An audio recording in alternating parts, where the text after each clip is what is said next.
बाजीगर की बजी बसुरिया मायापुर के मेले में बाजीगर की बजी बसुरिया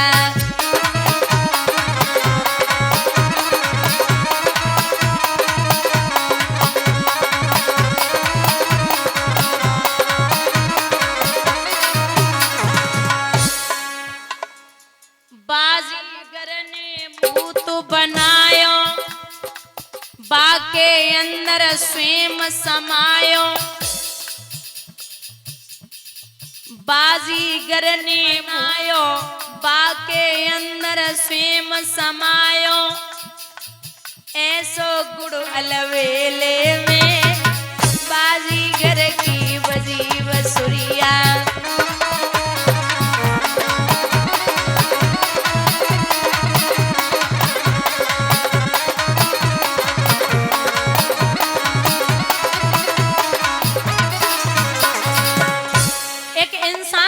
पुतला बना दिया उसमें स्वयं समाहित हो गया। और दूसरी बात ये कौन है? बोले कौन है? बिना पगन धरती पे डोले बिन हाथन भूमंडल तोड़े बिन जिब्या के वाणी बोले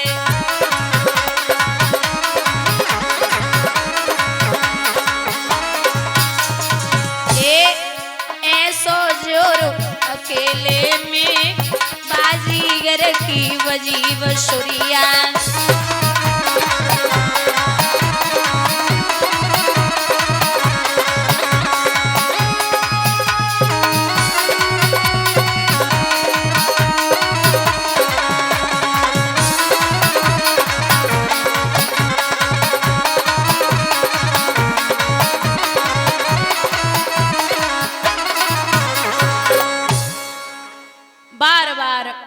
प्रभु ने जब 2 कदम में सबको समाहित किया, अब तीसरे कदम की जगह नहीं है तो क्रोध में है प्रभु विराट रूप लिया और ये राजा हमें तीसरे कदम के लिए जगह चाहिए।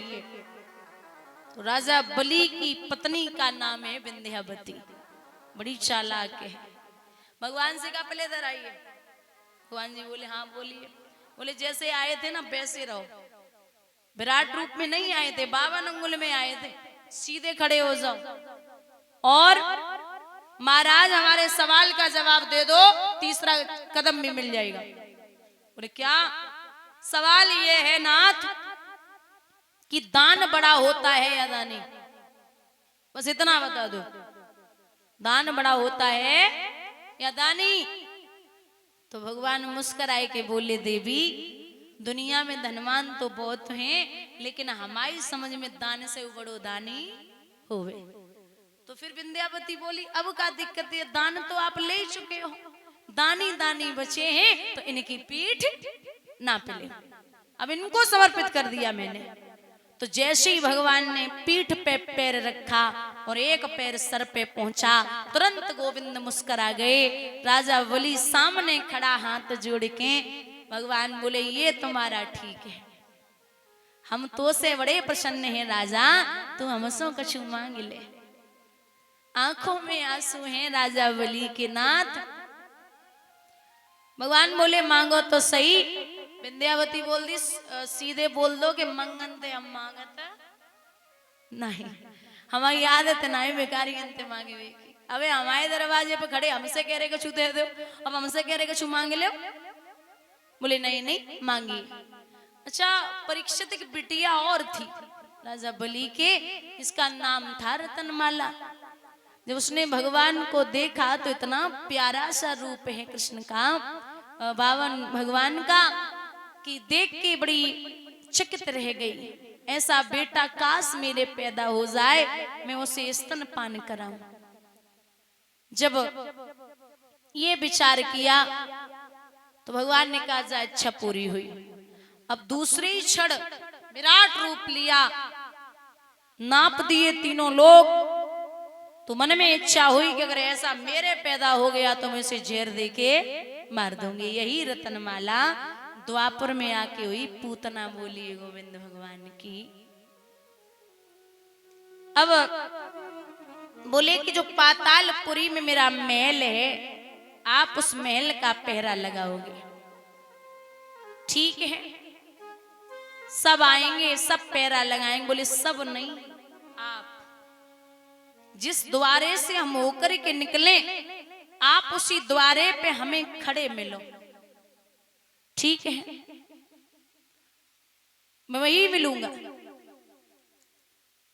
अब भगवान घुटुअन तक दूरी इकट्ठी कर रहे, स्वयं कहते कि भक्तन ने मोह को नाना भांति नचायो। ऐसे बनिए आप, ऐसे कर्म करिए आप कि भगवान खुद हाजिरी लगाने के लिए सामने खड़ा हो जाए। वरना हमें खूब अच्छे से पता है कि हम जहां से आए हैं वहीं वापस जाना है। ये यात्रा जितने दिन की है उतने दिन ही रहना है यहाँ। अब वो चाहे सुख में काटिए चाहे दुख में काटिए, जहां से बैठे थे वापस पुनः वहीं जाना है। क्योंकि एक बड़ा प्यारा उदाहरण देती हूं, बुजुर्गों बहुत ध्यान से सुनना। एक व्यक्ति कुछ घर से धन लेके निकला और उसने विचार किया कि संध्या होने वाली है, तो ऐसा न हो कि हमारे पीछे चोर लग जाएं और हमारा सारा धन लूट ले। ये विचार कर रहा था, तो जा रहा था, अचानक क्या देखा कि उसके पीछे 5 चोर लग गए। जब चोर लगे तो उसने विचार किया कि ये सारा धन लूट लेंगे, यहां से निकलना है हमें। ये सोचता हुआ जा रहा था। इतनी जल्दी जल्दी चला भैया, इतनी जल्दी जल्दी चला। 5 चोर उसके पीछे उतनी जल्दी है। आगे पहुंचा, अंधेरा होने को आया। तो आपने देखा होगा पुराने जो पीपल के वृक्ष होते हैं, बरगद के पेड़, उन पे बड़ी बड़ी जटाएं लटकी होती है ना, बड़ी बड़ी खूब। तो वो क्या किया, अंधेरा होने को आया, उसने उन जटाओं को पकड़ा और नीचे था कुआं, उसी कुएं में लटक गया। कुआं था सूखा। 5 चोर पीछे पीछे। जब पीछे पीछे पहुंचे तो बोले अभी तो इधर ही था, इतनी जल्दी कहां चला गया? अभी तो इधर ही था, इतनी जल्दी कहां गया? तो बोले अभी नहीं तो थोड़ी देर बाद आएगा जरूर। सांसों की आवाज, बेचारा भाग के आया था तो उसके सांसों की आवाज बाहर तक जा रही थी। अब 5 चोर वो कुआं की पार पे बैठ गए। बोले अभी नहीं तो थोड़ी देर बाद निकलेगा, आना तो इधर ही है। जब 5 चोर बैठे, अब भाई इंसान तो इंसान ही है, कब तक लटका रहेगा? बहुत काफी देर हो गई लटके लटके। उसने विचार किया कि कुआं है सूखा, इस कुएं में नीचे उतर जाए। तो जैसे नीचे निगाह डाली तो कुएं में काला सर्प घूम रहा है। अब समझ गया कि मौत पक्की है, आज हमें कोई नहीं छोड़ सकता। लगता भगवान ने भी आज ठान लिया है कि इसकी मौत उसको देनी है। लेकिन कुछ और हिम्मत की तो और लटका रहा। अब माताओं बाजुओं की सामर्थ्य खत्म हो गई तो उसने क्या देखा, ऊपर जिन जटाओं पे वो लटका हुआ था उन जटाओं को 2 चूहे काट रहे हैं। थोड़ी थोड़ी सी बची, बिल्कुल टूटने वाली।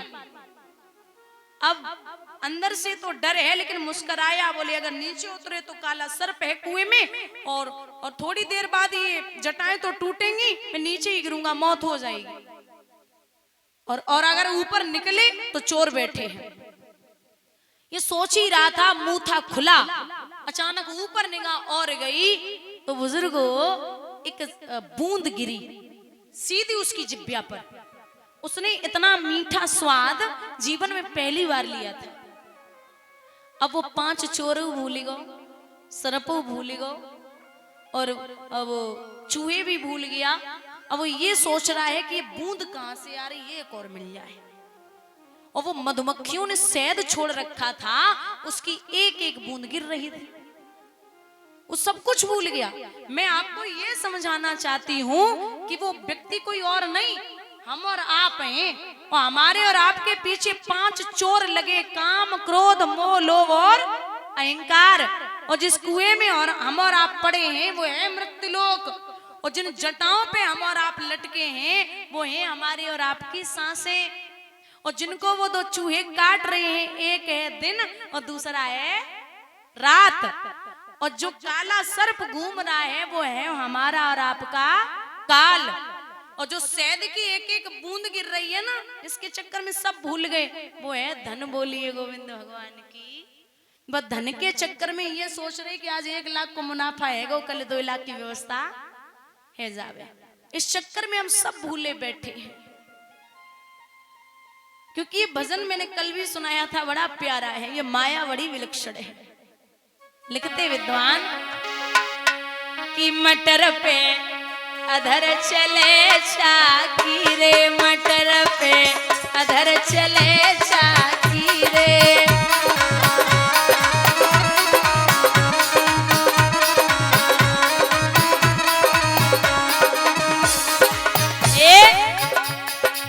ब्रह्मा पीछे विष्णु पीछे, विष्णु पीछे रहे न शंभु बाकी रे, मटर पे अधर चले चाकी रे, मटर पे। दोनों हाथ ऊपर ढके श्री राधे।